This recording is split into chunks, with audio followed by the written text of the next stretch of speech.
Okay. Good evening and Jai Hind to everybody. This is our second day, and in our second day, the actually real session will already had start and taken by one of the our PhD scholar Ramakanta Naik sir. Okay, and this is second class, and today's class will be taken by Dr. Vivekananda Mahananda. The topic is federalism, as I have sent on the link. Okay, Vivekananda sir, please proceed. Yes, sir. अच्छा wait करियो क्या उठ के 2-3 minute Sir, anyone can join wait so that for a minute, sir. okay people will join. You have to wait for them. Right. So please, I request everybody, so please turn on your video. Okay. Video टा समस्त जदि on करिवे बढ़िया हेबो. Optional 8 optional लाजिबार कोनोसी तो नाही ना. ना के कोई कंडीशन थे. Okay.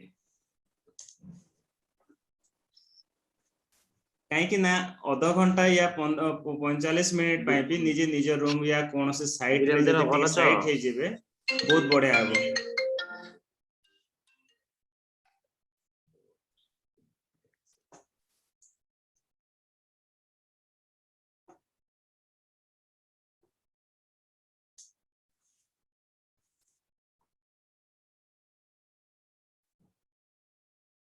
Yes.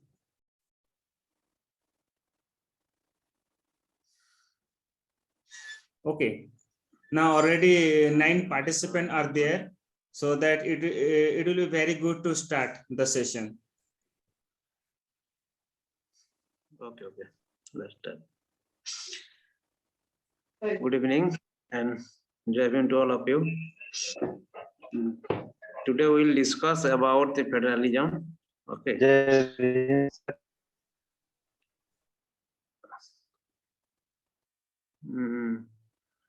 Am I audible? Yes, sir, you are clearly audible. Yes, sir. Okay.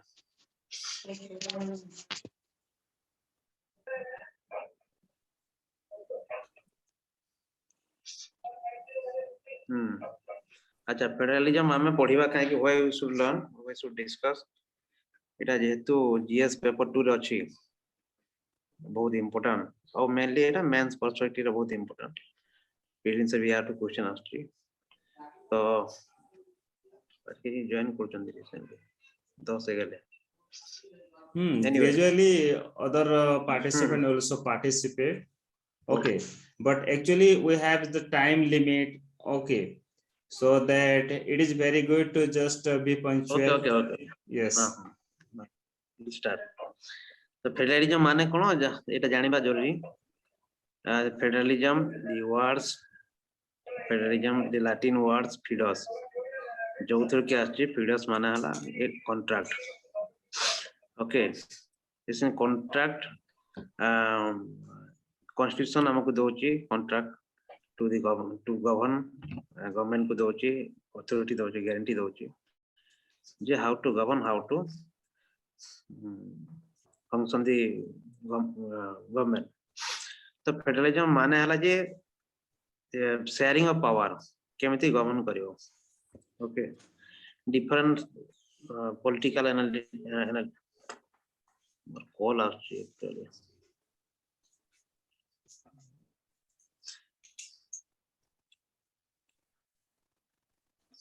मते को एक जूम मीटिंग सहित हम होस्ट थिली ये जो पूर्व सेशन वर्तमान आपण जानते ब्रह्मगिरी जोटा चलछि जे जो कास्ट एट्रोसिटी जो हेची बम अटैक हेची ताको ने के स्टेट लेवल गोटे मीटिंग चलछि सेते जूम रे हम होस्ट थिली कि ताको सॉरी कहि बोले आछि मते फोन करछन सर. एक 10 टा रे तांगर सेशन थिला कि समान 8 टा रे कर देले तो टाइम रो गोटे डायगल. एनीवे अच्छा फेडरलिज्म बुझिबा आगु हमें दुटा कांसेप्ट आगु बुझिबा जरूरी अछि. फर्स्ट डिवोल्यूशन कोन डिसेंट्रलाइजेशन कोन और सेकंड सब प्रिंसिपल ऑफ सब्सिडियरिटी हला. हेलो हां Sir, I'm sorry to interrupt. Can we discuss it in English? Because I'm not from Odisha. I'm Okay, not. okay, okay, I okay. don't know Odia language. I will be bilingual. Okay, I have same this session will be problem, bilingual. sir. Do Okay, not worry. Sir, I Narendra have same Sikari. problem, sir. Narendra Sikari is also not from Odisha. Okay, okay. Yes, sir. Yes, sir. हाँ sir Okay, Hindi okay. या English में अच्छा okay, दोनों में चलेगा, ठीक है, हिंदी और इंग्लिश दोनों में Okay. चलेगा। हिंदी समझ में Then आता it है will आप be लोगों को? it will be very हाँ, हाँ, good. sir. Actually, sir, actually it will be very good to discuss in Hindi and English. No problem. Okay okay, ठीक है, हम Thank Hindi you, English sir. दोनों में ये करेंगे। It will be easier for all of you. Okay, Yeah. तो federalism का मतलब ये है कि the contract between I mean the contract of the government given by the constitution, यही है फेडरलिज्म। फीडस वर्ड से आता है ये। और इसके पहले फेडरलिज्म को जाने से पहले we need to understand the two important concept. One is devolution and the decentralization, the other one is the principle of subsidiarity. Okay, devolution का मतलब क्या है, डिसेंट्रलाइजेशन का मतलब क्या है? आप लोग जानते हैं डिसेंट्रलाइजेशन का मतलब जो सेंट्रलाइज है, पावर गिवन पावर सेंटर की तरफ होता है, वो डिसेंट्रलाइज हो जाएगा। इसका मतलब that means the power will be given to the state and the local authorities. Okay, devolution भी सेम चीज बोलता है। Okay, but the difference, the basic difference is that decentralization में पार्लियामेंट जो भी ऑर्डर, जो भी लॉ बनाएगा वो कॉन्स्टिट्यूशनल बेस पे करेगा। जैसे आर्टिकल हमारा जो 243 है, ओके, 73 74 अमेंडमेंट एक्ट से वो डिसेंट्रलाइजेशन हो गया। Panchayat raj, okay, urban local bodies, panchayat raj institution, cooperative societies, ये सब डिसेंट्रलाइज हो गया, लोकल को पावर मिला। ये क्यों मिला? क्योंकि कॉन्स्टिट्यूशनली आर्टिकल में प्रोवाइड है, प्रोविजन है, it is given in the constitution that the article 243 से लेके 243 वो तो panchayat raj institution, and article 243 P से लेके जेडजी तक है हमारा urban local bodies, rest of the जो है जेडटी तक वो कोऑपरेटिव सोसाइटी। तो ये सारे पावर जो मिलता है ये डिसेंट्रलाइजेशन की बोलेंगे, क्योंकि it is given by the constitution. जो भी पावर संविधानिक तरीके से मिलता है लोकल अथॉरिटी को, ओके, जैसे कि स्टेट को, हाँ, पंचायत राज इलेक्शन, पंचायत राज इंस्टीट्यूशन को, अर्बन लोकल बॉडीज को, ये सबको हम बोलेंगे कि decentralisation. Then what is the devolution? Devolution का मतलब ये है कि एनी एक्ट और any order given passed by the parliament और order given by the government, कोई नोटिफिकेशन आएगा, गवर्नमेंट का नोटिफिकेशन आएगा, कोई छोटा सा एक्ट पास हो जाए, कोई ऑर्डर रूल्स पास हो जाएगा, ठीक है, वो डिवोल्यूशन पहले होता था। 1993 से पहले, 1992 से पहले डिवोल्यूशन ऑफ पावर होता था, पंचायत इलेक्शन होते थे, पंचायत भी थे, सरपंच भी, ये सब खड़े होते, लेकिन वो कॉन्स्टिट्यूशनली उनको कोई बैकग्राउंड या सपोर्ट या गारंटी नहीं मिल रहा था। इसीलिए 73 74 एक्ट में लाया गया ताकि एक कॉन्स्टिट्यूशनल गारंटी मिले उन लोगों को। Okay, that is the basic difference between devolution and decentralization. Then what is the principle of subsidiarity? Principle of subsidiarity का मतलब ये है कि मान लो कि मैं एक काम करता हूँ, okay, if I will do alone, that will be more difficult to do that work. Okay, अगर मेरे साथ मेरे फैमिली लोग होते हैं या मेरे विलेज लोग, कोई एनजीओ सोसाइटी होता है मेरे साथ, वो लोग सब मिलके काम करेंगे, that will be easier. Okay, हम अकेले जो काम करेंगे वो सबको अगर हम मिलकर काम करेंगे that will be easier and better, अच्छा रहेगा फॉर एनी पर्पज। तो इसी तरह प्रिंसिपल ऑफ सब्सिडियरिटी का मतलब यही है कि जो काम लोकल अथॉरिटी जैसे पंचायत करता है उसको हमारा डिस्ट्रिक्ट, ओके, डिस्ट्रिक्ट काउंसिल में प्लानिंग कमेटी हो गया या फिर स्टेट गवर्नमेंट या सेंट्रल गवर्नमेंट, ये सब अगर सपोर्ट करेंगे तो वो हो जाएगा सब्सिडियरिटी वाला प्रिंसिपल। सब्सिडी मतलब पीछे से होल्डिंग, पीछे से रह के वो सपोर्ट प्रोवाइड करेंगे। तो यही प्रिंसिपल, ये 2-3 टर्म इंपोर्टेंट है फेडरलिज्म को समझने के लिए। According to William H Riker, वो कहते हैं कि फेडरलिज्म जो है ना, power sharing between the central and states, ये एक पावर शेयरिंग है। मेरे पावर मतलब मैं क्या कर सकता हूँ, स्टेट व्हाट कैन डू, ठीक है, ये सेंटर व्हाट कैन डू, ये सारे चीज को वो डिफाइन करते हैं कि नहीं, this is the power sharing between centre and state, that will be federalism. एबिट ऐसे कहते हैं कि federalism is political management for units,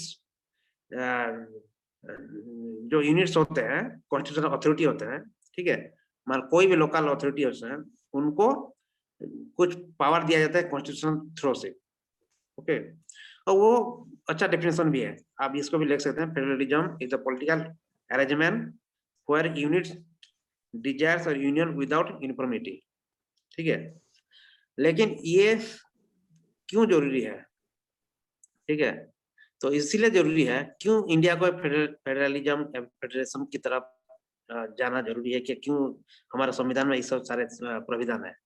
इसका 3-4 इंपोर्टेंट ऑब्जेक्टिव है। तो पहला ऑब्जेक्टिव हमारा इंडिया डाइवर्स नेशन, डाइवर्सिटी बहुत है, ये सबको रूल करने के लिए, गवर्न करने के लिए, तो मेंटेन द डाइवर्सिटी। वो डाइवर्सिटी लिंग्विस्टिक है, कोई कल्चरल है, रीजनल है, रिलीजियस है, सारे डिफरेंसेस है, ओके। तो we need to maintain the diversity of our nation, ये पहला इंपॉर्टेंट चीज है, इसलिए फेडरलिज्म और federation is important. Second is the good governance, okay. Good governance, अगर हम इंटीग्रेटेड नहीं रहेंगे, हम अपने तरीके से, मान लो सेंट्रल भी मोदी जी है, सेंट्रल कोई रूल पास कर दिए, कुछ काम कर दिए, लेकिन स्टेट को बिना पूछे स्टेट में हार्मफुल हो जाएगा, ठीक है। तो ये सारे दिक्कत नहीं होने के लिए गुड गवर्नेंस कैसे हो सकता है, इसलिए फेडरेशन और फेडरलिज्म इज इम्पोर्टेंट। इस third most point is the security. Security purpose के लिए, मान लो अभी बोलेंगे कि जम्मू कश्मीर वाले बोल रहे हैं कि आपको दूसरा स्टेट, दूसरा कंट्री, क्या पाकिस्तान में जाना चाहते हैं।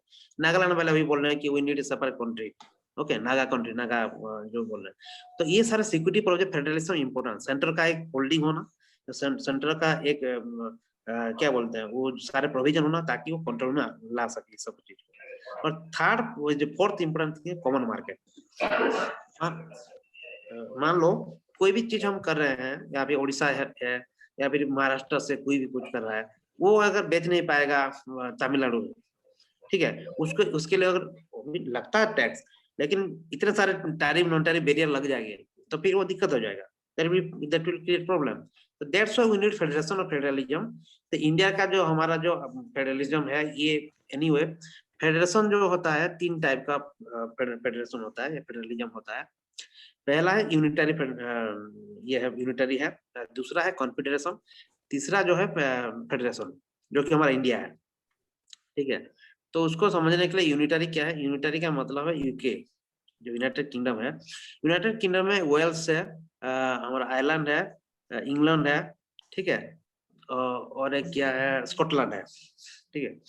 चार कंट्री मिलके एक यूनियन, मतलब यूनिटरी ये बना है। जैसे यूके का जो कोई भी रूल पास कर, कोई भी ऑर्डर देगा, कोई भी लॉ बनाएगा, वो लॉ सब लोग को मानने के लिए तैयार है, मानना जरूरी है, मैंडेटरी है, ठीक है। कोई नहीं बोल सकता, इस स्कॉटलैंड नहीं बोल सकता नहीं मैं ये नहीं मानूंगा, ये I do not obey your law, जो भी तुम बनाए हुए अनकॉन्स्टिट्यूशनल है, मैं नहीं मानता हूँ, मेरे लिए अच्छा नहीं है, ऐसे नहीं बोल सकता। यूनिटरी डिसीजन है, सेंटर के पास ज्यादा पावर है यूके में, ठीक है। जो सेकंड चीज है, तो कॉन्फेडरेशन।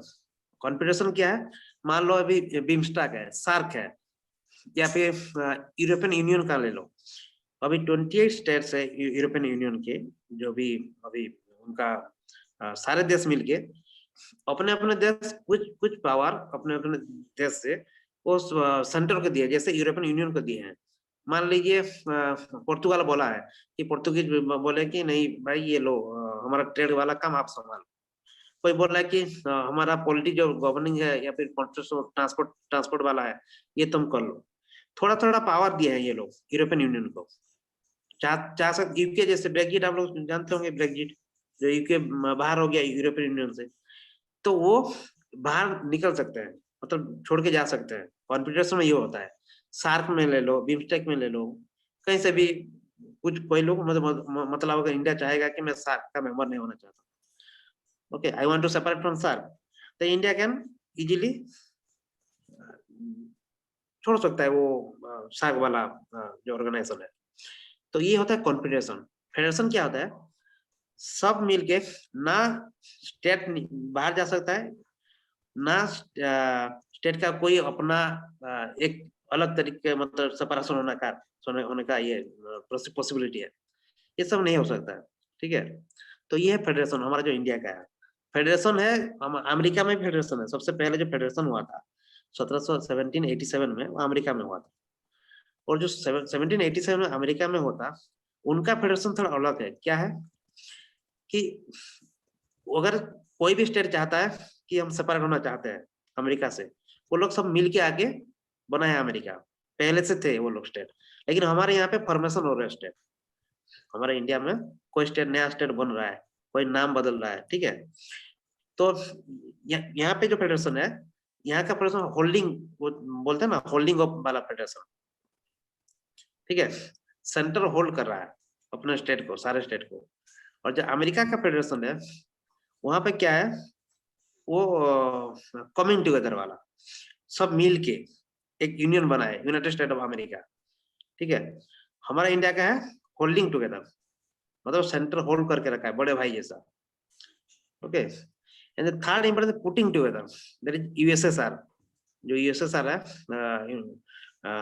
रशिया, जो सबसे सबको डराता है कि भाई नाटो नाटो अटैक कर लेगा, आ जाओ मेरे पास, ठीक है।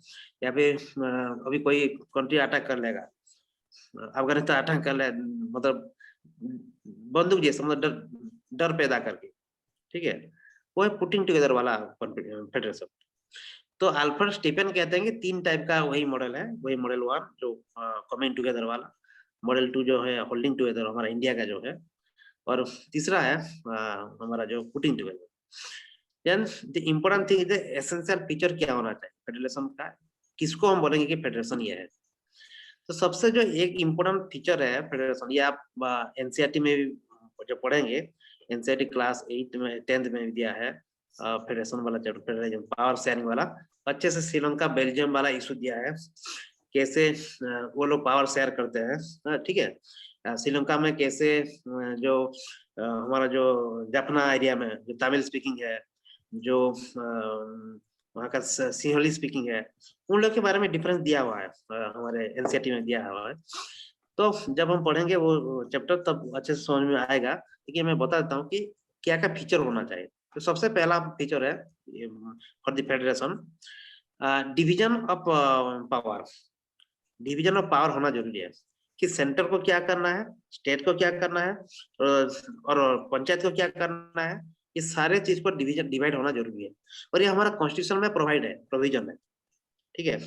प्रोविजन ये है कि हमारे 7th शेड्यूल है, यूनियन का है, स्टेट का है, कॉन्करेंट लिस्ट है। आप लोग जब शेड्यूल पढ़ेंगे तो वहां पे लिखा है यूनियन लिस्ट क्या है, शेड्यूल हमारा 7 में स्टेट लिस्ट क्या है, एंड कॉन्करेंट लिस्ट क्या है। तो ये तीनों जो है डिवीजन ऑफ पावर है। रिटन कॉन्स्टिट्यूशन है, इस देश का रिटन कॉन्स्टिट्यूशन है, उनको मान सकते हैं कि ये एक फेडरेशन है, ठीक है। क्योंकि सारे कॉन्स्टिट्यूंसी असेंबली में सारे लोग मिल के ये डिबेट करके, डिबेट डायलॉग डिस्कशन ये सब करके, they have made a very nice document that is constitution. तो ये रिटन कॉन्स्टिट्यूशन है, ये दूसरा एसेंशियल फीचर होना चाहिए। तीसरा जो इंडिपेंडेंट जुडिशियरी, ठीक है। मान लो कोई एक्शन लेता है सेंटर, बोलेगा कि नहीं मैं इस ऊपर लॉ एंड ऑर्डर के ऊपर मैं एक लॉ बनाता हूँ, या फिर मैं उड़ीसा को मैं खुद ही गवर्न करूंगा, ठीक है। और वहां पे जुडिशियरी इंटरफेरेंस नहीं करेगा, चुप रह जाएगा, या फिर जुडिशियरी सेपरेट नहीं होगा, डिपेंडेंट रहेगा, या फिर इंटीग्रेटेड रहेगा किसके साथ, सेंटर के साथ। तो वहां पे फेडरलिज्म, ये जो बड़े भाई वाला रूल है, ये जो सेपरेट पावर है, ये सब फेल हो जाएगा। So that's why independent judiciary तीसरा फीचर होना चाहिए, इंडिपेंडेंट जुडिशियरी। जो चौथा फीचर होना है, ये 3 इंपोर्टेंट पूरा एसेंशियल फीचर है। These 3, one first one is the division of power, the second one is the written constitution, third one is the independent judiciary. ये 3 essential, the most essential features of for the federation और federal government का part होता है, 3 essential feature. बाकी जो है supremacy of constitution है, UK में आप ले लो, ठीक है। यूके में क्या होता है, पार्लियामेंट इज सुप्रीमेसी। वहां पे पार्लियामेंट अगर कोई भी लॉ बनाएगा, कोई भी रूल्स बनाएगा, दैट विल बी फाइनल। वहां का जो कोर्ट इतना पावरफुल नहीं है, ठीक है। Court just give the justice to the people, वो जो लॉ बनाएगा वो लॉ, लेकिन हमारे इंडिया में जुडिशियल रिव्यू है, हम यहाँ पे नल एंड वॉइड डिक्लेयर कर सकते हैं कि भाई ये वायलेशन है, संविधान का वायलेशन है, बेसिक स्ट्रक्चर को वायलेशन करता है, तो ये या फिर कोई आर्टिकल को वायलेट करता है तो आप इसको रिमूव कर लीजिए, null and void on constitution declare कर स्ट्रक डाउन कर सकता है हमारा इंडिया। लेकिन सुप्रीमेसी ऑफ कॉन्स्टिट्यूशन इंडिया में चलता है, अलग 10 में भी चलता है, आप स्विट्जरलैंड भी ले सकते हो, ठीक है। नेक्स्ट पॉइंट रिजिड कॉन्स्टिट्यूशन, हमारा संविधान को आप देख सकते हैं, इसको बदलना, इसका अमेंडमेंट करना इतना जितना मतलब सिंपल है। आर्टिकल 368 आप जब पढ़ेंगे, बेसिक जो अमेंडिंग पावर है संविधान में, उसमें बहुत रिजिड है, इतना आसान नहीं है हमारे संविधान को बदल देना, ठीक है। कोई के फीचर है बहुत सिंपल भी है, वो दूसरा पार्ट हम देखेंगे कि इंडिया कैसे यूनिटरी फीचर भी रखता है, ठीक है। लेकिन जो इम्पोर्टेंट फीचर है, आप अगर बोलेंगे इंडिया को फेडरेशन है या फिर फेडरलिज्म का पार्ट है इंडिया, तो रिजिड कॉन्स्टिट्यूशन एक पॉइंट होना जरूरी है, ठीक है। तो नेक्स्ट जो है 6 नंबर पॉइंट है डुअल पॉलिसी। डुअल पॉलिटी का मतलब सेंटर एक रूल करता है, स्टेट एक रूल करता है, ठीक है। उसका यूनियन लिस्ट है, स्टेट का स्टेट लिस्ट है, ये सेंटर अपना लॉ बनाएगा, स्टेट अपना लॉ बनाएगा, अपने हिसाब से लॉ बनाएगा, वो इंटरफेयर नहीं करेगा स्टेट में, स्टेट इंटरफेयर नहीं करेगा सेंटर वाला जो यूनियन वाला लिस्ट में जो है। कॉन्करेंट लिस्ट में दोनों बना सकते हैं, लेकिन कॉन्करेंट लिस्ट में जो सेंट्रल है ना, दैट विल बी प्रिवेल, मतलब जो सेंटर का लॉ होगा, कोई भी रूल होगा, वो माना जाएगा, उसका पावर ज्यादा है कंपेयर टू स्टेट गिवन। और जो 7th important feature bicameralism, 2 house होना है। देखो राज्यसभा में क्या है, काउंसिल ऑफ स्टेट है, आप सबको पता है ना, काउंसिल ऑफ स्टेट राज्यसभा है, तो हर स्टेट से रिप्रेजेंटेशन जाता है, ठीक है, हर स्टेट से रिप्रेजेंटेशन जाता है, ताकि दे कैन रेज इशूज और एनी क्या इशू लेके कोई भी चैलेंजेस होता है तो वो जाके इशू रेज करते हैं पार्लियामेंट में, काउंसिल ऑफ स्टेट में, राज्यसभा में। तो इसलिए है ये स्टेट का आवाज मान सकते हैं, स्टेट का आवाज है, रिप्रेजेंटेशन ऑफ स्टेट, तो काउंसिल ऑफ स्टेट है, उसका मतलब सेंटर जो है वो सुनने के लिए जरूर मतलब मजबूर हो जाएगा, जरूर है, जरूर सुनेगा। क्यों? ये जब फेडरलिज्म जो मिलजुल के रूल करना, शासन करना, ठीक है, यही है important feature of the federalism का, जो 7 इंपोर्टेंट बोला। आप लोग इसको याद रखना है, क्योंकि ये प्रीलिम्स में भी आता है, मेंस में भी आता है, ठीक है। जो 7 पॉइंट है, आप पहले हम कंफ्यूज हो जाते हैं जब कोई भी टॉपिक पढ़ते हैं कि अकॉर्डिंग इन फेडरल फीचर और यूनिटरी फीचर, ये 7 याद रख लो। बाकी जो बच गया, जैसे इंटीग्रेटेड जुडिशियरी, फ्लेक्सिबल कॉन्स्टिट्यूशन, और है सिंगल सिटीजनशिप, ठीक है, अमेंडमेंट ऑफ द कॉन्स्टिट्यूशन, ये सारे जितने फीचर है ये सब यूनिटरी फीचर का या फिर अमेरिकन फेडरेशन का कुछ पार्ट है, ठीक है। इंडिया का जो फेडरेशन वाला पार्ट जो है ये 7 को हम रिमेंबर याद रखेंगे, बाकी सबको जस्ट एक थोड़ा मतलब एक बार पढ़ लेंगे, ताकि क्या क्या यूनिटरी फीचर, तो इस 7 हम क्या यूनिटरी फीचर नहीं है या फिर क्या फेडरेशन वाला फीचर है वो याद रखेंगे तो वो आसान हो जाएगा हमारे लिए। कुछ लोग कहते हैं, जैसे केसीवर है, केसीवर ये कहते हैं कि इंडिया एक फेडरल क्वासी फेडरल है, ऐसे कहते हैं केसीवर, कोई पॉलिटिकल ये है, तो इसलिए कहते हैं क्योंकि हमारे जो ऑल इंडिया सर्विस है, ठीक है, एक आईएएस अपॉइंटमेंट करते हैं प्रेसिडेंट, लेकिन किसके अंडर काम करते हैं? चीफ मिनिस्टर या फिर गवर्नर के अंडर, स्टेट में काम करते हैं, ठीक है। उसका जो ट्रांसफर या उसका जो काम करना सब कुछ स्टेट गवर्नमेंट रेगुलेट करेंगे, लेकिन उनको डिसमिस करना है तो प्रेसिडेंट करेंगे या फिर प्राइम मिनिस्टर मोदी साहब करेंगे। तो ये कुछ लगता है कि एक दे रहा है सर्विस, मतलब नौकरी दे रहा है और कोई उसको चला रहा है, तो ये क्वेश्चन जुडिशियल, इसलिए अपॉइंटमेंट ऑफ गवर्नर भी आप ले सकते हैं। प्रेसिडेंट अपॉइंट करते हैं गवर्नर को, और स्टेट में वो जो बिल, कोई भी बिल होगा तो वो रिजर्व कर देंगे प्रेसिडेंट के, क्या बोलते हैं, प्रेसिडेंट के लिए। तो इसमें स्टेट वाला जो पार्ट है, मान लो अभी दिल्ली का ले लो, ठीक है, या फिर जो लेफ्टिनेंट गवर्नर है दिल्ली में, वो कुछ भी लॉ बनाएंगे वो तो रिजर्व कर देंगे कहाँ पे, प्रेसिडेंट के लिए, या भेज देंगे सेंटर को कि भाई देखो ये ऐसा लोन है, तो फिर जो पावर जो शेयरिंग है फिर ये तो दिक्कत हो गया ना। तो इसलिए केसी जो कहते हैं कि क्वासी जुडिशियल है, लेकिन केसी को रिजेक्ट करते हैं हमारा जो ग्रैनविल ऑस्टिन है। ग्रैनविल ऑस्टिन है वो रिजेक्ट करते हैं केसी को कि भाई क्वासी जुडिशियल नहीं है। ग्रैनविल ऑस्टिन कहते हैं कि अगर कोई भी कंट्री है, कोई भी देश है, या तो फेडरल होगा या फिर यूनिटरी होगा, क्वासी बीच में नहीं रहेगा। Okay, that either be a federal country और a unitary country, वो मानते हैं, वो बोलते हैं, और ये काफी हद तक भी सही है। क्योंकि देश क्वासी क्या होता है, ये तो हम जो बनाते हैं या फिर जो सोचते हैं, ठीक है। तो जो इंडिया का जो यूनिक फीचर है बाकी फेडरेशन से, सबसे इम्पोर्टेंट फीचर है कि इंडिया एग्जीक्यूटिव फेडरेशन है, ठीक है। जैसे अमेरिका लेजिस्लेटिव फेडरेशन है, इंडिया एग्जीक्यूटिव फेडरेशन है। क्योंकि एग्जीक्यूटिव फेडरेशन है, कोई भी आप आर्टिकल कॉन्स्टिट्यूशनल भी देख सकते हैं 245 से लेके जो एडमिनिस्ट्रेटिव वाला पार्ट है, या फिर टैक्स कलेक्शन है, या फिर कोई वाटर वाला ट्रीटी ले लो, ठीक है। ये 240 से 290 जो आर्टिकल है, ये सब में प्रोविजन भी है कि एग्जीक्यूटिव फेडरेशन है। फाइनेंशियल मैटर ले लो, जीएसटी कलेक्शन ले लो, ये सारे चीज में एग्जीक्यूटिव फेडरेशन है इंडिया का। लेकिन यूएसए में क्या, लेजिस्लेटिव। वहाँ का जो सीनियर जो बनाएगा, जो कांग्रेस जो बनाएगा, लोअर हाउस जो बनाएगा, वो प्रीवियस वो मानने के लिए, मतलब स्टेट लोग उसको मानने के लिए है। लेकिन यहाँ पे बदल सकता है, ठीक है, कि नहीं हम इसको नहीं, we do not follow this rule और लॉ, व्हिचएवर जो भी ये है लेजिस्लेटिव वाला जो भी है, ठीक है। और मान लो आयुष्मान भारत का ले लो, मोदी जी बोले कि आयुष्मान भारत लगाओ, लेकिन उड़ीसा गवर्नमेंट दूसरा नया स्कीम लगा, मैं नहीं मानूंगा। वेस्ट बंगाल ममता बनर्जी बोल रहे हैं कि नहीं, हम आयुष्मान भारत नहीं करेंगे या फिर नहीं लागू करेंगे। तो ये लेजिस्लेटिव वाला उतना ये नहीं है। यहाँ पे जो इंडिया में है एग्जीक्यूटिव फेडरेशन वाला है। इंडिया का जो है ये एसिमेट्रिक है।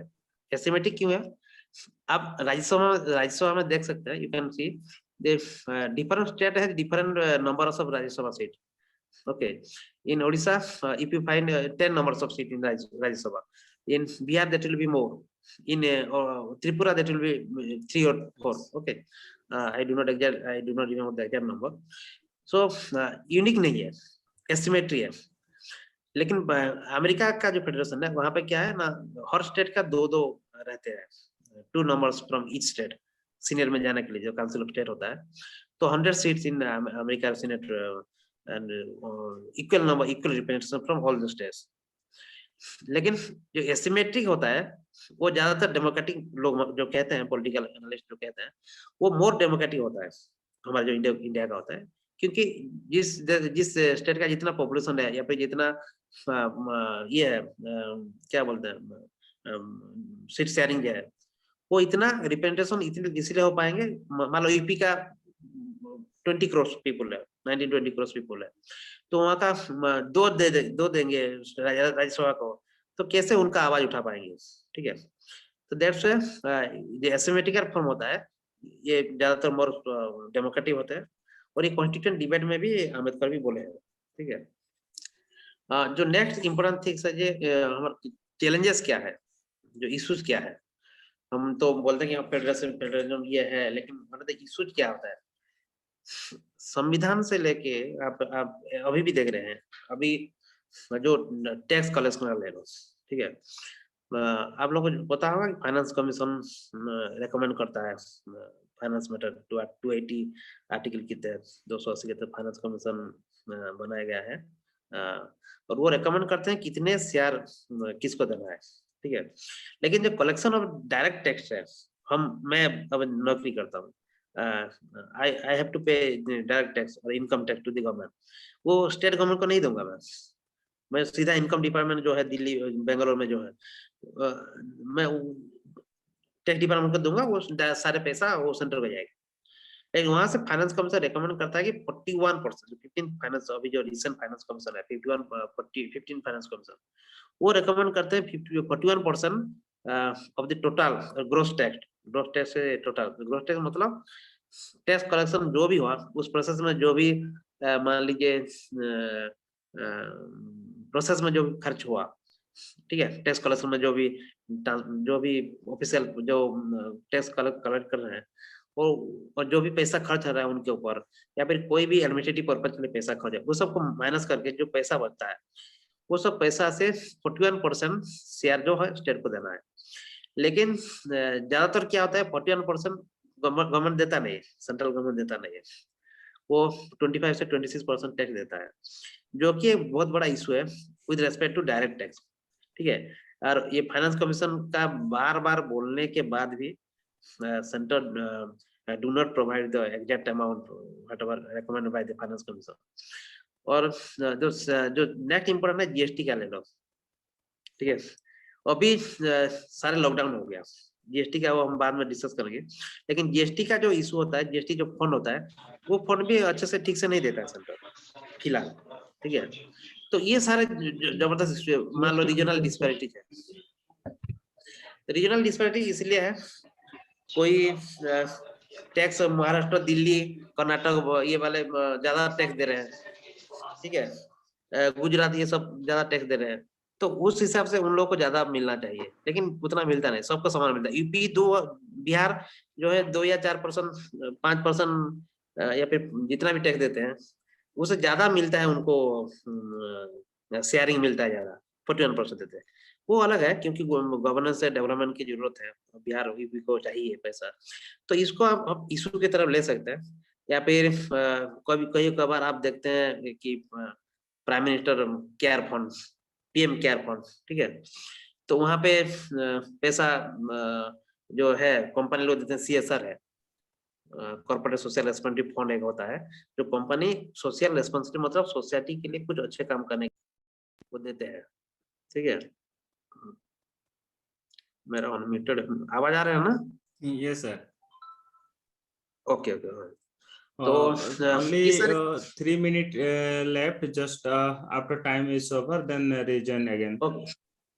ओके ओके, हाँ मैं क्या बोला था, हाँ ठीक है, तो पीएम केयर फंड वालों कि अभी जो लॉकडाउन हुआ, डिजास्टर मैनेजमेंट एक्ट में जो लॉकडाउन हुआ, सारे के सारे जो डिसीजन लिया सेंट्रल लिया। ठीक है, हम बोलते हैं कि भाई हमारा जो होल्डिंग ऑफ वाला जो है फेडरेशन कहाँ है, वो तो खुद ही डिसीजन ले रहे हैं। ठीक है, जैसे मान लो अपने आप डिसीजन लेके लॉकडाउन होगा, देन वैक्सीनेशन प्रोक्योरमेंट का ले लो, वो खुद ही बिना डिबेट डायलॉग डिस्कशन के, स्टेट को बिना पूछे वो खुद ही ले रहे हैं डिसीजन।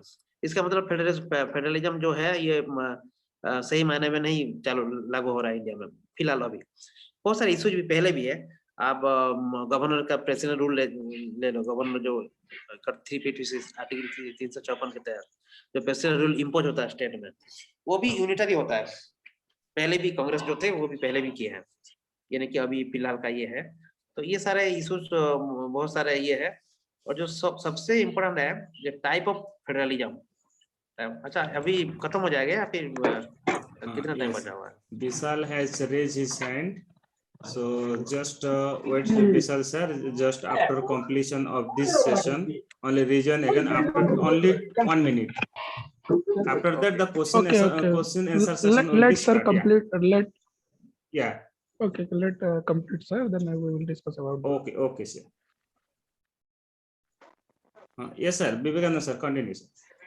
अच्छा, गोटे मिनट वाला after 1 minute we can resume session. Yes. So yes, only 1 minute is left.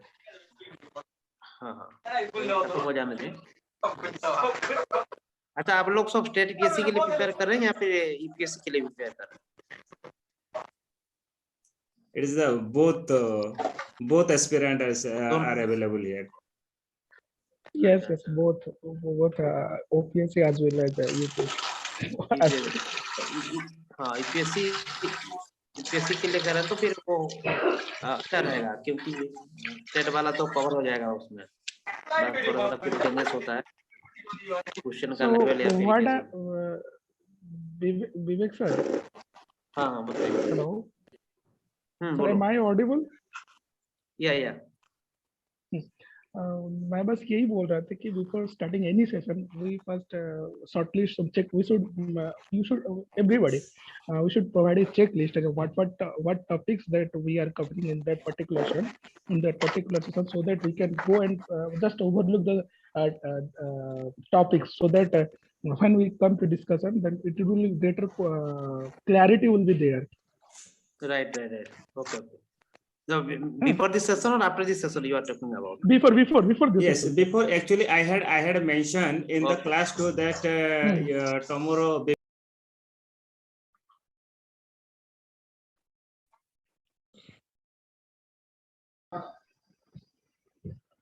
Yeah.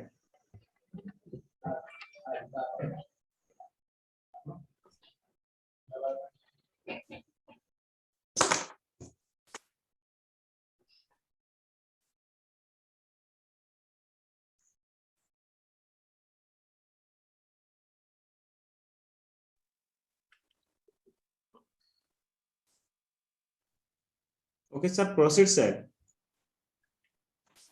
Yes. Okay. Vishal sir, are you asking something?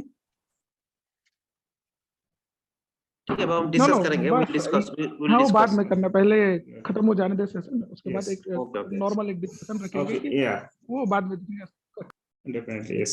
अच्छा, समझ में आ रहा है ना मैं जो बोल रहा हूँ? Whatever I am telling, I think everything is clear to all of you. Yes, sir, so many new things I have learned today actually. Okay. Thank you.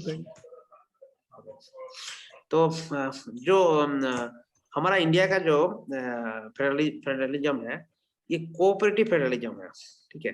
जो मैं बोल रहा था कि होल्डिंग ऑफ वाला जो मतलब बड़े भाई की आधा निभा करता है जो centre, and centre always guide to the states, there should B.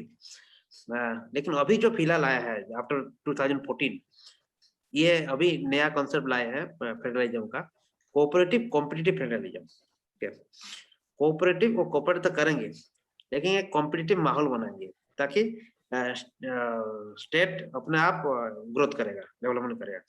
उसी बेस उसको बेस करके हमारा जो नीति आयोग का फॉर्मेशन हुआ, ठीक है? नीति आयोग का जो फॉर्मेशन हुआ है, based upon the vision draw from the cooperative competitive federalism. Cooperate करेंगे लेकिन कॉम्पिटिटिव करेंगे। नीति आयोग अभी बहुत सारे रिपोर्ट निकाल रहा है, health index, ease of doing business index, aspirational district वाला जो अभी आप लोग न्यूज में देख रहे होंगे, पढ़ रहे होंगे कि जितने सारे इंडेक्स निकल रहा है, ये कॉम्पिटिटिव एनवायरनमेंट दे रहा है, कंपटीशन बना रहा है, ताकि वो भी इतना ये हो गया, मतलब डेवलप हो गया, तो मुझे भी बनना है, मुझे भी ग्रोथ करना है। तो ये वाला अभी फिलहाल चल रहा है कॉम्पिटिटिव फेडरलिज्म, ठीक है? लेकिन कोई बोलते हैं कि ये जो है ये प्लानिंग कमीशन जो पहले था, नीति आयोग से पहले प्लानिंग कमीशन था, वो एक होल्डिंग वाला फीचर था। ये अभी सारे डिसीजन ले रहा है नीति आयोग, तो interfering the day to day the important governing part of the state का ये बोल रहे हैं। बाकी जो चीज है, सबका साथ सबका विकास का आप मॉडल देख सकते हैं, मोदी जी का ये है सबका साथ सबका विकास, ये भी एक कोऑपरेटिव फेडरलिज्म का है, सबके साथ रहेंगे, गुड गवर्नेंस वाला जो फंडा है। तो अगर हम समराइज करेंगे फेडरलिज्म क्या है, फेडरलिज्म का टाइप क्या है, फेडरेशन क्या है और यूनिटरी मॉडल क्या है, तो थोड़ा मैं जो समराइज कर देता हूँ, उसके बाद कुछ क्वेश्चन आंसर हम डिस्कस करेंगे। आप लोगों का कुछ डाउट भी होगा तो हम कोशिश करेंगे कि ताकि हम उसको सोल्यूशन निकाल पाएंगे। तो सबसे पहले मैं डिफाइन किया कि फेडरलिज्म क्या है। ये फिडस लैटिन वर्ड से आया है। फिडस का मतलब है कॉन्ट्रैक्ट, ठीक है? आप इसको नोट डाउन भी कर सकते हैं। कॉन्ट्रैक्ट है, कॉन्ट्रैक्ट कहाँ से? संविधान से, कॉन्स्टिट्यूशन से हमको मिला है कॉन्ट्रैक्ट, ठीक है? ये अकॉर्डिंग टू RH, हमारा जो विलियम H राइकर है, वो कहते हैं कि power sharing between central and state, ठीक है? और जो बाकी डेफिनेशन है, वो कहते हैं कि जो ये हमारा कोई भी power sharing from the centre to the local और स्टेट अथॉरिटी और इंस्टीट्यूशन, इसका 2-3 डेफिनेशन आप नेट से भी निकाल सकते हैं, कहीं भी मिल जाएगा आपको फेडरेशन का डेफिनेशन, इवन एनसीईआरटी में भी दिया हुआ है, ठीक है। नेक्स्ट जो पार्ट है फॉर द टाइप्स ऑफ और द मॉडल्स ऑफ फेडरलिज्म, मैं थ्री चीज बोला मैंने। पहला था जो कमिंग टुगेदर वाला यूएसए का, आप लिख सकते हैं कमिंग टुगेदर मॉडल, जो कि यूएसए वाला है, सारे स्टेट मिल के एक फेडरेशन बना है। दूसरा होल्डिंग टुगेदर, जो कि इंडिया का एग्जाम्पल में दिया था, इंडिया। पुटिंग टुगेदर वाला दिया था, जो कि यूएसएसआर का, ठीक है। और तीनों मॉडल था। और नेक्स्ट पॉइंट हम डिस्कस किए थे कि फीचर्स ऑफ फेडरलिज्म, क्या क्या फीचर होना जरूरी है, ये सबसे इम्पोर्टेंट है फॉर प्रीलिम्स पर्सपेक्टिव। प्रीलिम के अकॉर्डिंग से प्रीलिम्स में ये सवाल भी पूछते हैं कई बार, what are the features of federal system, what are the which of the following is not the feature of federalism or federal feature of the India। तो वहाँ पे ऑप्शन दे देंगे कि रिजिड कॉन्स्टिट्यूशन दे देंगे, बाइकैमरलिज्म दे देंगे, ठीक है, इंडिपेंडेंट जुडिशियरी दे देंगे, इंडिपेंडेंट इंटीग्रेटेड, दोनों ऑप्शन डाल देंगे तो आप लोग कन्फ्यूज हो जाएंगे। तो ये 7 फीचर जो मैं बोला, एक पहला है कि डिवीजन ऑफ पावर होना जरूरी है, और जहाँ पे डिवीजन ऑफ पावर नहीं है we cannot say that that is a federation of federalism, ठीक है। अगर मैं खुद ही तो यूनिटरी हो गया ना, मैं खुद ही डिसीजन में ले रहा हूँ, खुद ही सब कुछ कर रहा हूँ यूके की तरह। Then the next important written constitution होना जरूरी है, ठीक है। और रिटन कॉन्स्टिट्यूशन होने का इम्पोर्टेंस क्या है, क्यों हमको चाहिए, कि एनसीईआरटी में एक स्टोरी के आकार में, स्टोरी मतलब अच्छे से एग्जाम्पल देके समझाया है। अब जो पढ़ेंगे ना उसको मजा आएगा। बस याद कर लो ये टर्म कि रिटन कॉन्स्टिट्यूशन होना जरूरी है, एक इंडिपेंडेंट जुडिशरी होना जरूरी है, ताकि जुडिशियल रिव्यू या फिर इंटरफेरेंस का कोई भी गलत स्टेप लेता है गवर्नमेंट, सेंट्रल गवर्नमेंट, तो उसको ये कर सकता है, इंटरप्रेट कर सकता है।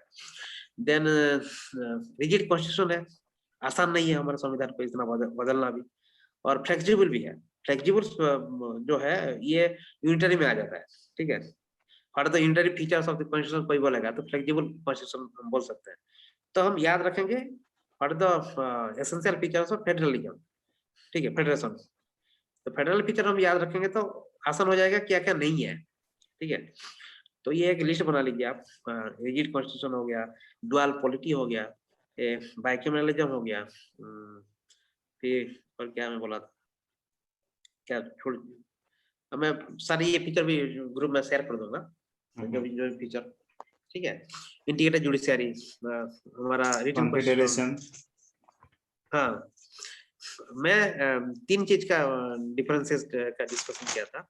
एक कॉन्फेडरेशन क्या था, एक था फेडरेशन क्या था, एक था यूनिटरी क्या था। यूनिटरी का जो हम यूके का एग्जांपल दिए थे, क्योंकि सेंटर वो जो भी डिसाइड करेगा वो फाइनल है, उसको मानने के लिए स्कॉटलैंड, आयरलैंड मना नहीं, वेल्स, इंग्लैंड मना नहीं कर सकता कि हम नहीं मानेंगे। अभी वहाँ पे डिस्प्यूट चल रहा है लास्ट 3-4 मंथ से, वो आइलैंड वाला इशू चल रहा है, वो जब पढ़ेंगे वो करंट अफेयर में आएगा, वो आईआर का पार्ट है। अभी फिलहाल इतना जानना जरूरी है। एंड कॉन्फिगरेशन में बताया था कि सार्क है या बिमस्टैक है या फिर यूयू का, यूरोपियन यूनियन का सबसे बड़ा एग्जाम्पल।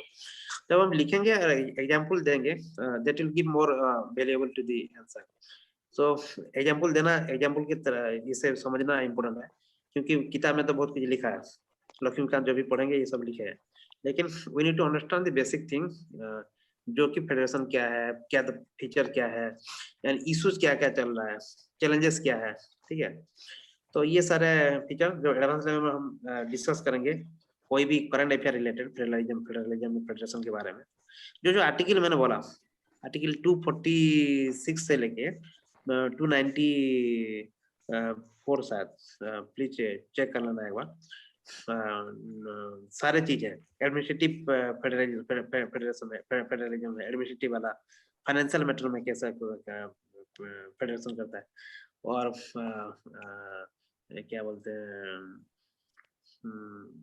एग्जीक्यूटिव बोला, एडमिनिस्ट्रेटिव और फाइनेंशियल जो है, ठीक है। इंटरस्टेट वाटर डिस्प्यूट हो गया, ठीक है, वहां पे सेंटर का रोल होता है कि कैसे डिस्प्यूट को रिजल्व करे, वहां पे इंडिपेंडेंट जुडिशरी का भी रोल आ जाता है। तो ये सारी चीजें बाद में एडवांस लेवल का ये सब है, बाद में इसको पे डिस्कस करेंगे। लेकिन फिलहाल जितना मैं समझा, मैं समझता हूँ कि आप लोगों को कुछ समझ में आया, कुछ नया कुछ इनपुट या फिर मटेरियल मिला, कुछ आप यूज कर सकते हैं, इसको पढ़ेंगे, जब भी कुछ भी डाउट होगा आप ग्रुप में पोस्ट करेंगे, then I will be address.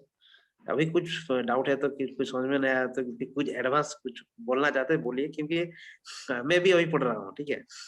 I am also learning, I am also studying.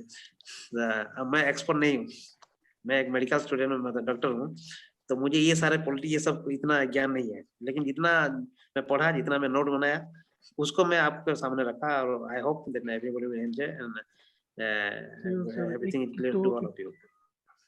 ठीक Sir, है, it was really a nice, insightful session, but बस कुछ ऐड ऑन करना चाहते हैं sir, Okay, sir, you can say, sir. कि बस Sir, वही unmute your video, मैं sir, भी please. है वीडियो में थोड़ा अभी बाहर में हूँ sir। Okay, no Okay, बोलिए, problem. बोलिए। Okay. Yes, sir.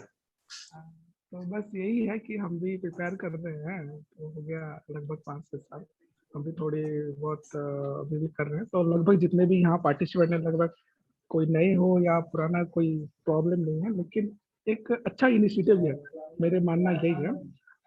Sir Sunil sir या नाम भूल गया, सॉरी, जो भी होस्ट कर रहे हैं आप, Sir. मेरा बस यही मानना है कि हमारे जो सोसाइटी में इतने सारे टैलेंट हैं, अब मान लीजिए कि अब पॉलिटी में हो गए, या फिर पॉलिटिक्स में कोई पीएचडी कर रहा होगा, या फिर हिस्ट्री में कोई पीएचडी कर रहा होगा, या फिर ज्योग्राफी में कोई पीएचडी, कोई भी कुछ भी कर रहा होगा, तो उनका जो इनपुट्स रहेगा, जो हम खुद तैयारी कर रहे हैं, उनका इनपुट से थोड़ा उनका थोड़ा थोड़ा अपर वर्जन का होगा, समझ रहे हैं मैं क्या बोलने की कोशिश कर Yes, रहा हूँ? absolutely right, sir. Right. हाँ हाँ, तो अगर हम उनको इसमें शामिल कर सके, कोई भी टॉपिक लो कि थोड़ा बहुत इस टॉपिक में बोले, उनके हिसाब से, जैसे कि हम सिलेबस में ले ले, GS1 ले ले, या फिर प्रिलिमिनरी के एग्जाम ले ले, उसी टॉपिक पे अगर उनका अवेलेबल इनपुट मिलता तो बेहतर अच्छा होता, क्योंकि हम भी वही रिसर्च कर रहे हैं, हम भी इधर का मटेरियल उधर का मटेरियल कहीं से सही नहीं बना। जब उसी लाइन में आप 10-12 साल एक्सपीरियंस रह चुके हैं, तो आपको हर एक टॉपिक के बारे में डीप नॉलेज रहता है। तो जैसे कि मुझे लगता है कि हमारे में इनफ सर्च लोग होंगे जो कि इस जो इनिशिएटिव है इसको श्योरली प्रमोट करेंगे और उसको हेल्प करेंगे। तो मेरा कहना यही है कि अगर ऐसा कुछ इनपुट्स उन सरों से मिलता कि थोड़ी बहुत हमको नॉलेज देते इस टॉपिक के बारे में, अब खुद इतना वो नहीं है कि हम अफोर्ड कर सके कोचिंग बाहर, बस यही एक इनपुट देना था, अगर ये अच्छा लगे तो No, कर sir. सकते हैं। Actually, you बाकी are absolutely right. Actually, I agree your proposal. Actually, I have been contacting to several teachers, lecturer, professors. Really, Yes. just I contacted. You won't imagine that 5 to lecturer today, and they have also give me compliment. Yes, Sunil, whatever you have taken the initiative, definitely we will help you. Right, sir. Yes. Actually, I am not sitting idle. अभी तो ये ये शुरुआत है, started, तो right? हाँ अभी करेंगे, ये हमारा and we ये have- है we ना, have time. right? We have just sown a seed, and we had to, or we Yes, have yes, to obvious. make it as a big tree, like that. Yes, obviously, let's Yes. let's have some water, let's have some sign and all that thing. Definitely, sir. And if we cooperatively, okay, carry on this initiative, and just as I am just searching for the teacher and the volunteers, anyone, those who are expert in Yes, that is respected field, and they I am inviting, and it is our collective responsibility that you can also recommend someone, those who are voluntarily want to teach something.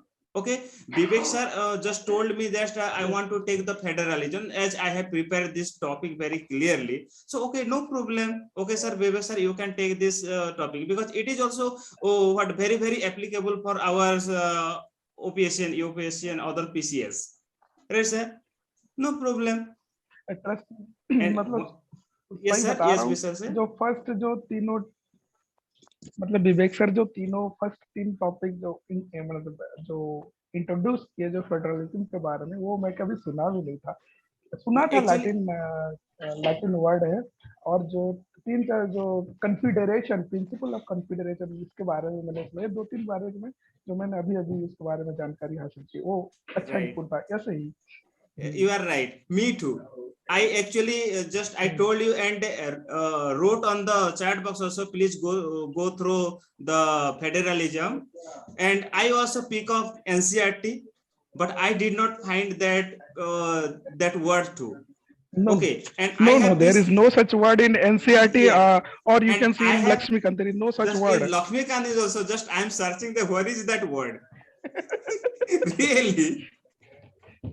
So it is a very good Thanks to actually, Vivekanand sir. right sir, thank you very much नहीं, Vivekanand हम sir जब for हम your, जब हम जब हम जब discuss करेंगे ना करंट अफेयर को रिलेट करेंगे yeah, ताकि हाँ ये सर, सब बस पॉइंट ना इसमें एक मान इसमें मान मैं लीजिए कोई हर एक करंट अफेयर हम डिस्कस किए। हाँ बोलिए बोलिए। मतलब मैं यही बोलना चाहता हूँ क्योंकि हमारे आंसर राइटिंग में ये दिखे कि हम अलग हैं।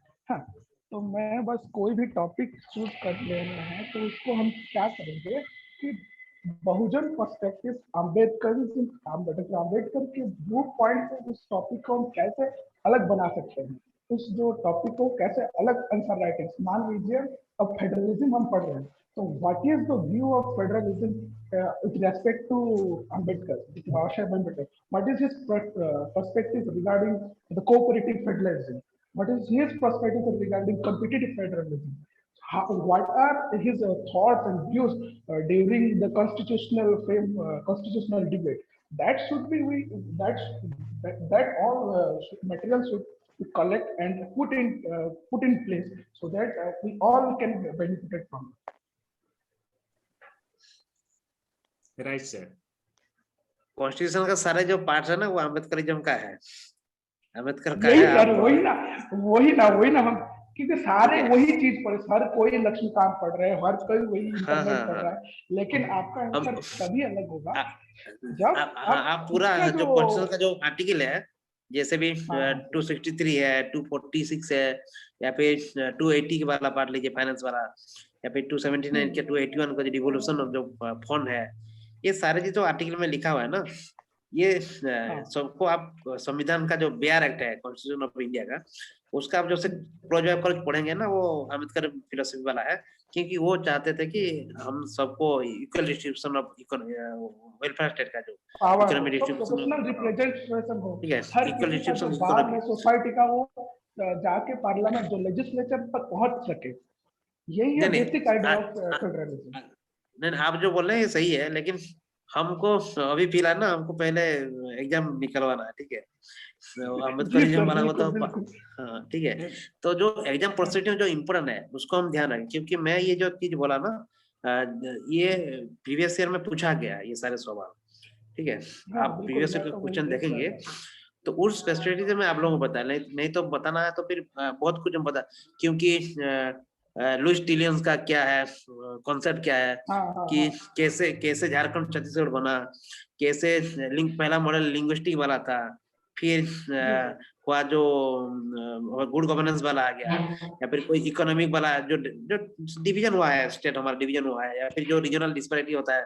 मान लो कि मैं सेंट्रल में मेरा बीजेपी है, ठीक है, तो मेरा अगर अभी गोरखालैंड का इशू चल रहा है, बुद्धलैंड का इशू चल रहा है, ये सारा चीज मैं डिस्कस नहीं किया क्योंकि इतना अभी ये रिलेवेंट नहीं है, मतलब रिलेवेंट है करंट पर्सपेक्टिव है मेंस के लिए। ये प्रीवियस से सवाल जो है ना उसको बेस करके मैं आप लोगों को बताया, ठीक है। मान लो अभी बीजेपी गवर्नमेंट है और वो बुद्धलैंड को डिक्लेयर कर एक नया स्टेट बनाना चाहता है, बुद्धलैंड जो आसाम में चल रहा है, ठीक है। तो वो क्या करेगा ना, अपने हिसाब से अगर फेवर होगा, अगर वहां पे बुद्धलैंड करता हूँ और मुझे यहाँ पे सीट मिलेगा, मेरा सरकार बनेगा तो बना देगा, वो पॉलिटिकल इशू है। अगर कोई चाहता है कि अभी तेलंगाना इशू ले लीजिए, ठीक है, लिंग्विस्टिक वाला आंध्र प्रदेश रीऑर्गेनाइजेशन एक्ट ले लीजिए, तो ये सारी चीज है, ये डिस्कस करेंगे तो बहुत सारी चीज है, लेकिन ये सारे जो हम डिस्कस किए ये इम्पोर्टेंट पर्सपेक्टिव हमने according to the previous year question, और ये एग्जाम के लिए इम्पोर्टेंट है ये समझना। अगर आप फेडरेशन का नहीं समझ, कॉन्फेडरेशन लिखा हुआ एक आर्टिकल मान लीजिए पढ़ रहे हैं बीएमयू में, वहां पे कॉन्फेडरेशन लिखा है, आपको समझ में है कि कॉन्फेडरेशन का मतलब ये है, ठीक है, तो वो लाइन आपके लिए बहुत इजी हो जाएगा। जैसे हम चीज पढ़ रहे हैं कि unitary decision make bye the government, unitary decision make bye the government का मतलब आप समझ लेंगे डिक्टेटरशिप वाला हुआ या फिर इम्पोज करना वाला हुआ, इस टाइप का समझ में आ जाएगा, एक एक वर्ड का आप जब समझेंगे तो इसीलिए मैं ये सारी चीज बताया, नहीं तो पढ़ने के लिए तो बहुत कुछ है, लेकिन एग्जाम पर्सपेक्टिव क्या इंपॉर्टेंट है उसको हमको ध्यान देना पड़ेगा, नहीं तो फिर टाइम ऐसे निकल जाएगा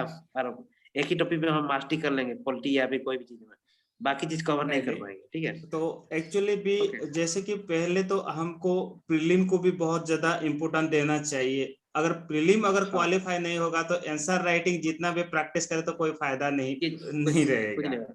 राइट। तो एग्जाम पर्सपेक्टिव जो जो इम्पोर्टेंट है उसको ध्यान दें, क्योंकि प्रीलिम्स में आएगा ये ऐसा पता है, प्रीलिम्स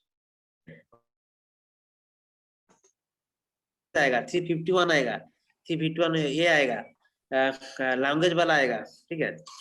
280 वाला आर्टिकल आता है, फाइनेंस कमीशन कौन सा आर्टिकल में परमिशन होता है, पावर शेयरिंग कहाँ से करता है फाइनेंस कमीशन, ये डेफिनेटली आर्टिकल आएगा। दैट तो आर्टिकल इसको आर आप वेरी जब एसेंशियल। पढ़ेंगे, हाँ जब आप पढ़ेंगे लक्ष्मीकांत से कहीं से भी पढ़ेंगे, क्योंकि आर्टिकल तो हम डिस्कस करेंगे तो ज्यादा टाइम हो जाएगा, तो ये बस जब मैं बताया कि ये आर्टिकल यहाँ से है आप देखना, तो कोई भी कहाँ से भी पढ़ेंगे तो याद आ जाएगा ना, this is part of the federalism, federal structure of the government हमारा इंडिया का, तो वो इम्पोर्टेंट है।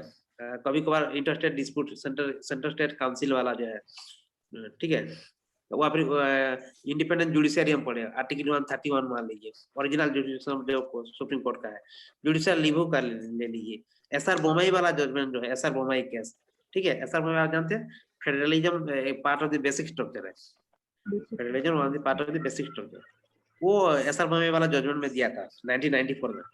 ये सारे चीज जब पढ़ेंगे आपको मजा आएगा बाद में, अभी थोड़े थोड़े डिस्कस करेंगे, ठीक है।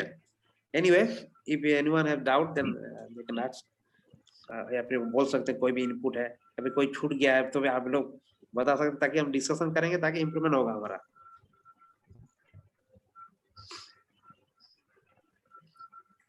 विवेक सर, बताइए। सर आप तैयारी कर रहे हैं अभी भी यूपीएससी या ओपीएससी का? नहीं, मैं यूपीएससी की तैयारी कर रहा हूँ, अभी शुरू किया हूँ 2019 में, 2020 में कोविड आ गया तो मैं पूरी तरह डिस्टर्ब हो गया, लेकिन 2022 में सीरियस अटेम्प्ट होगा 2022 का। ठीक है, मेरा भी वही टारगेट है, अभी मेरा ओपीएससी का प्रीलिम निकल गया है, मेंस की तैयारी अब उतना आंसर राइटिंग्स तो नहीं हो पा रहा है। नहीं आप फिर भी आप देखते हैं, एक बार ट्राई कर लेते। हाँ वही प्रीवियस ईयर क्वेश्चन कर लीजिए बस अच्छे से, हो जाएगा आपका। ओपीएससी के लिए और कोई तैयारी कर रहा है क्या हमारे यहाँ? हाँ मेरे 2-3 है जो मैं मतलब में डिस्कस करता हूँ, वो लोग अभी क्वालिफाई किए हैं तो अभी वो पढ़ रहे हैं। अगर आप ओपीएससी क्वालिफाई हाँ, किए हैं तो थोड़ा ज्यादा हाँ। टाइम प्रीवियस ईयर का वो दीजिए आप, you have to give some more नहीं, time। यहाँ दिक्कत यह है सर कि ओपीएससी ना जो सबसे ज्यादा वेटेज रखता है ऑप्शनल पेपर 1400 मार्क का, तो वही मेरा तैयारी सही से नहीं हुआ है। आपका ऑप्शनल क्या क्या है? मेरा सोशियोलॉजी के साथ फॉरेस्ट्री रखा हुआ हूँ। फॉरेस्ट्री रखे हैं, ठीक है, Science तो दोनों background। अलग हो गया, पूरा अलग अलग पर्सपेक्टिव हो गया, तो वही फॉरेस्ट्री एक मैं सोशियोलॉजी। सोशियोलॉजी आप जब भी दो ऑप्शनल चूज करें ना, जैसे पीएसआई साइकोलॉजी से मिलता है, या फिर हाँ, हमारा जैसे मेडिकल साइंस एंथ्रोपोलॉजी से मिलता है, या फिर सोशियोलॉजी अब सोसाइटी से मिलता है, या फिर एग्रीकल्चर ले लीजिए, फॉरेस्ट्री एग्रीकल्चर दोनों ले जाता है, आप नहीं बोटनी वो ले जाते क्या है ना, उतना आइडिया मेरे को था नहीं था। दिस वाज ठीक है माय वेरी फर्स्ट अटेम्प्ट। तो ठीक है, अभी तो ले लिया है, वो अभी तो आप तैयारी कीजिए, प्रीवियस जो क्वेश्चन है लास्ट 10 इयर्स का मैथ्स क्वेश्चन उठाइए, उसको रोज प्रैक्टिस कीजिए। I hope you will get, I mean you will be in the final. Hope ठीक है, होप से कुछ नहीं होता है सर, बहुत मेहनत नहीं लगती मेहनत है। करना होप से ही पड़ेगा। होता है, होप से उम्मीद से ही पढ़ाई करने का ये इंटरेस्ट बनेगा, आप पढ़ेंगे और आप वही हाँ कीजिए अच्छे से, जो भी होगा हम सर, आप डिस्कस करेंगे, जूनागढ़ में ओके। है फिलहाल या कहीं गए हैं? फोन नंबर नहीं मैं दीजिए ना जूनागढ़ में आपका, ओ ये ना, किया, अरे मैं यहीं से कलेक्ट कर लूंगा। हाँ यहाँ पे नंबर है। एनीवे हम ओके, इतना ज्यादा ये सब डिस्कस नहीं करेंगे क्योंकि हाँ हमारा ठीक, ये, थैंक हाँ बाकी तो हम बात कर सकते हैं, okay. Yes। Anyone have any? और किसी को और कुछ पूछना है कि क्लास कैसा लगा, और actually how did you feel the today's class, today's session? Please anyone please, Manoj Chanaria sir, Narendra शिकारी,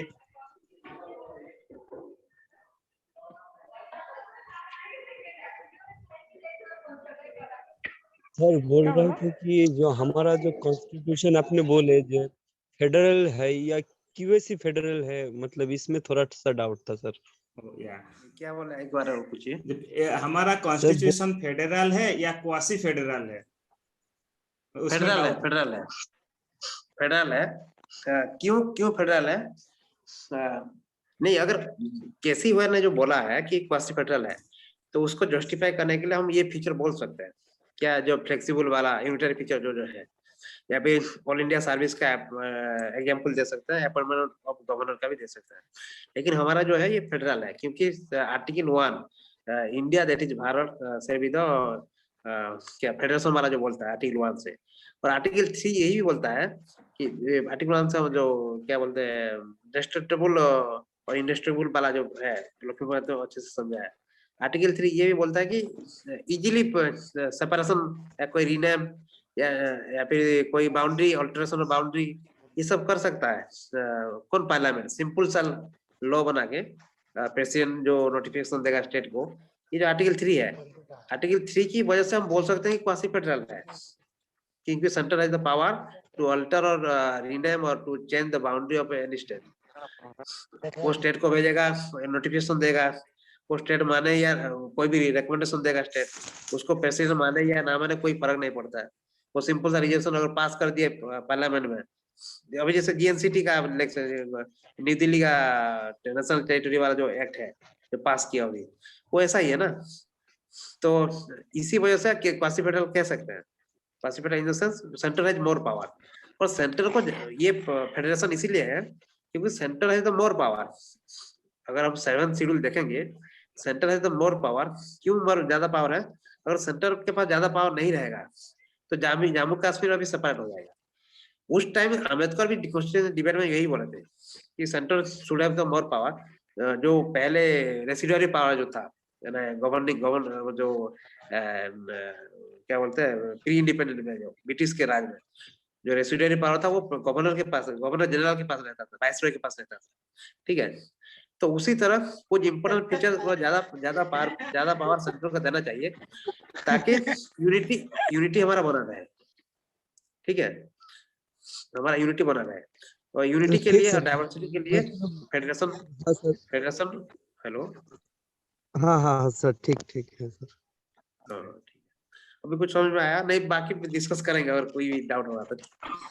ओके, एक्चुअली हाँ सर, मतलब मैंने भी 1-2 क्लास किए थे तो सर, तो उसमें कहीं कहीं दिखा रहा था कि जो हमारा कॉन्स्टिट्यूशन है वो फेडरल है, लाइक यूनाइटेड किंगडम की तरह, लेकिन कहीं कहीं पर जो कोई सी फेडरल भी हाँ लगता है, हाँ हाँ मतलब हाँ अगर हम इंडिपेंडेंट जुडिशियरी देखते हैं, लेकिन वो मतलब ऊपर से लगता है, लेकिन बीच में जाकर कहीं ना बस कहीं बस बस वो हम इंदिरा गांधी। राइट राइट, सही है। आप क्वासी फेडरल को भी प्रूव कर सकते हैं इंडिया का ये, लेकिन फेडरेशन है इंडिया। ठीक है, अगर कई बार अगर आप ज्यादातर फेडरेशन की तरफ जाएंगे, कोई भी आंसर होगा तो फेडरेशन की तरफ जाएंगे, क्योंकि आप अगर क्वासी फेडरल प्रूव करते हैं then you are against the government. ठीक है, और एक फंडामेंटल जो प्रिंसिपल है, गवर्नमेंट प्रो गवर्नमेंट होना जरूरी है यूपीएससी या यूपीएससी तैयारी के लिए। आप अगर क्रिटिसाइज कर रहे हैं तो आप ब्यूरोक्रेट्स को क्रिटिसाइज कर रहे हैं, या फिर आप गवर्नमेंट का जो करेक्शन करेगा वो गवर्नमेंट का कोई मतलब जान पहचान यूपीएससी का जान पहचान वाला प्रोफेसर होगा। ठीक है, तो वो तो प्रो गवर्नमेंट होता है हमेशा। तो अगर आप क्वासी फेडरल थोड़ा क्रिटिसाइज वाला है, अगर प्रो गवर्नमेंट वाला आप जस्टिफाई करेंगे, फेडरेशन बोलेंगे तो उसको मजा लेगा, हाँ एक्चुअली है ये बंदा मानता है, he also agree that India is a federation. ठीक है, तो हम उस तरफ ज्यादा जाएंगे, प्रो गवर्नमेंट वाला ज्यादा हमारा जो कमेंट रहेगा, जजमेंट रहेगा, कोई भी व्यू रहेगा, वो प्रो गवर्नमेंट होना जरूरी है। अभी फार्म लॉ ले लीजिए, फार्म लॉ जो है एग्रीकल्चर स्टेट सब्जेक्ट है, एग्रीकल्चर स्टेट सब्जेक्ट है, लेकिन सेंटर बनाया है। ठीक है, अभी 3 फार्म लॉ है, 3 फार्म लॉ को चैलेंज किया है और लोग स्ट्राइक कर रहे हैं, पीपल डूइंग स्ट्राइक बहुत दिन से। तो ये अनकॉन्स्टिट्यूशनल है क्या? ये क्योंकि फेडरलिज्म बेसिक स्ट्रक्चर है, बेसिक स्ट्रक्चर आप वायलेट करेंगे तो अनकॉन्स्टिट्यूशनल हो जाएगा। ये केशवानंद भारती केस का जजमेंट है, और एसआर बोम्मई में फेडरलिज्म को बेसिक स्ट्रक्चर माना गया है 1994 में।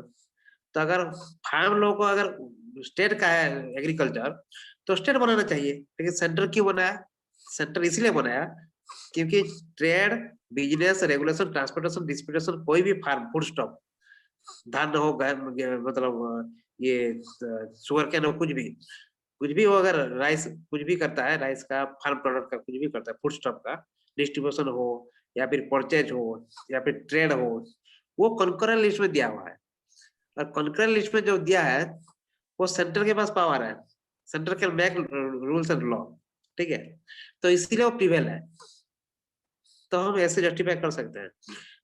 काशी पटेल आप ऐसे बोलेंगे एग्रीकल्चर फार्म लॉ जो है ये गलत है क्योंकि एग्रीकल्चर तो स्टेट का पार्ट है, ठीक है। हाँ सर, हाँ। आपका बोलना सही है, लेकिन सेंटर का जो रूल बना है तो फिर जो सेक्रेटरी है जो एग्रीकल्चर डिपार्टमेंट का, तो फिर वो आप तो उनको क्वेश्चन किए कि you do not know, you do not have the quality to be a bureaucrat, ठीक है। तो यूपीएससी वाला जो है वो भी एक्सपर्टाइज है, वो भी जो ब्यूरोक्रेट्स, एक्स ब्यूरोक्रेट्स है बहुत सारे, तो वो वाला फंडा हो जाता है, ठीक है। तो इसलिए प्रो गवर्नमेंट होना जरूरी है। अभी फार्म लॉ जो है वो सही है, हमको सोचना है कि दैट इज करेक्ट। कैसे सही है कि ट्रेड, बिजनेस या डिस्ट्रीब्यूशन, फूड प्रोसेसिंग, ये सारे चीज में फूड स्टॉक के लिए गवर्नमेंट और कॉन्करेंट लिस्ट में है, उस बेसिस से गवर्नमेंट ने ये लॉ बनाया है, ठीक है।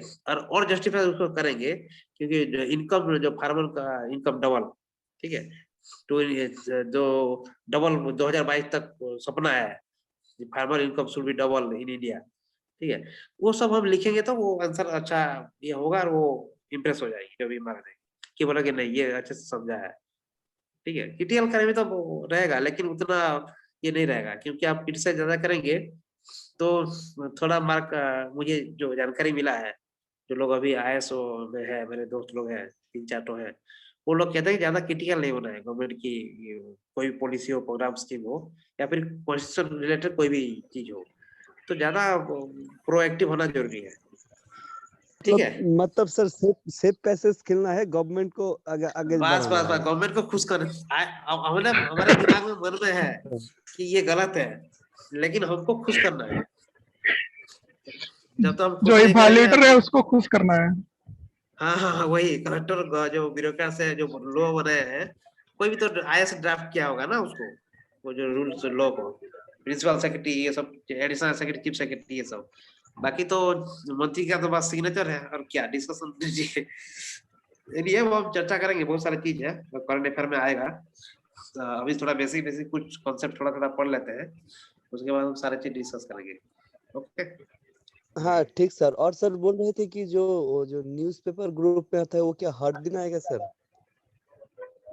न्यूज़पेपर का जो ग्रुप में जो आ रहा है अभी, एक टेलीग्राम चैनल में शेयर करूंगा, वो जो शायद सर भिजवाए थे, सुनील सर भिजवाए थे, उस टेलीग्राम चैनल में आ जाके लिंक करो ना, आपको द हिंदू आ जाएगा, मिंट आ जाएगा, आपका इंडियन एक्सप्रेस आ जाएगा।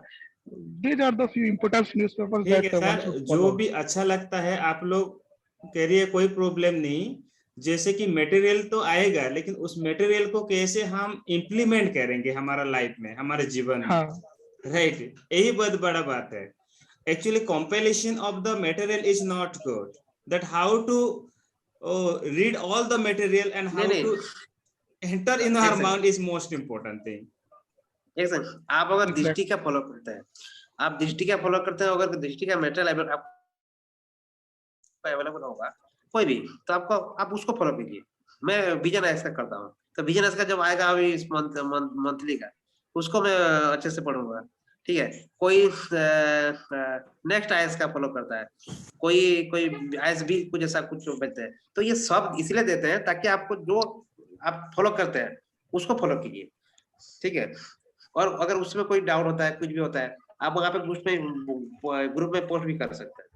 तो मेरा भी विजन आएगा, इसका सब किताब आ गया, सब विजन है इसका, बहुत बढ़िया। ये जो करंट अफेयर वाला लेकिन सब, हाँ, लेकिन इस सब को विजन ऐसा करने पर इसलिए अच्छा मुझे लगता है, वो थोड़ा वैल्यू एडिशन देते हैं वो मटेरियल को। मान लीजिए कोई भी इशू चल रहा है अभी किसी के बारे में, तो बैकग्राउंड वाला लिखते हैं, ठीक है। अभी आज का न्यूज़पेपर पढ़े है ना, आज का द हिंदू, ये थोड़ा सा ओवरलुक किया था, लेकिन ज्यादातर मैं एनसीईआरटी और ये क्या है ना वो आपका लक्ष्मीकांत का जो फेडरलिज्म के बारे में बहुत सारा पढ़ा था।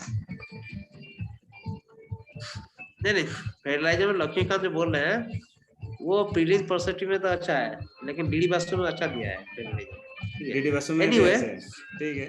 हाँ डीडी बासु इजी है, मतलब थोड़ा एडवांस लेवल का है, और पहले आप एनसीईआरटी और लक्ष्मीकांत जब खत्म करेंगे डीडी बासु को थोड़ा नहीं एक्चुअली तो मैं पहले बार तो एक्चुअली एनसीईआरटी को भी ज्यादा फोकस करना चाहिए अगर वो एनसीईआरटी। यस आप देख सकते हैं इस बार जो आया है प्रीलिम्स में क्वेश्चन, लास्ट ईयर भी जो आया है, ठीक है, वो स्टेट वाला, स्टेट का जो डेफिनेशन, ठीक है, यहाँ पे राइट्स ले लीजिए।